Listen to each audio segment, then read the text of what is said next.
مرحبا بكم مشاهدي قناتكم الريتنج اليومي لمسلسلات يوم الثلاثاء. فبسبب عرض مباراة مهمة لكرة القدم على قناة TRT1 الحكومية تم تأجيل عرض الحلقة الجديدة من مسلسل محمد سلطان الفتوحات الذي غاب ليلة أمس عن المنافسة. وبعد انتهاء مسلسل عيناك كالبحر الأسود الأسبوع الماضي انحصرت المنافسة بين مسلسلين فقط وهما مثل الحلم والحسد، فهل تفردهما في يوم العرض ساهم بتقدمهما بشكل خطير أم العكس؟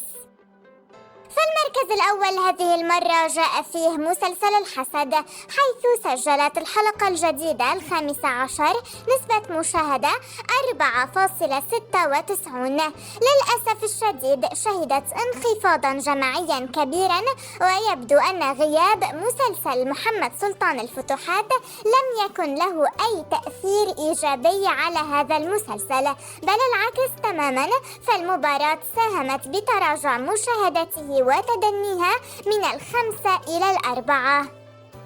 وهل نفس الحال شهده مسلسل مثل الحلم صاحب المركز الثاني؟ فحلقته الجديدة الرابعة حصلت على ريتينج 3.96، وكما هو واضح أيضا تراجع من الحلقة السابقة في جميع الفئات، والسبب نفسه وهو المباراة، فقد وصل إلى أرقام متدنية واحتمال كبير أن تجعل مصير المسلسل بخطر.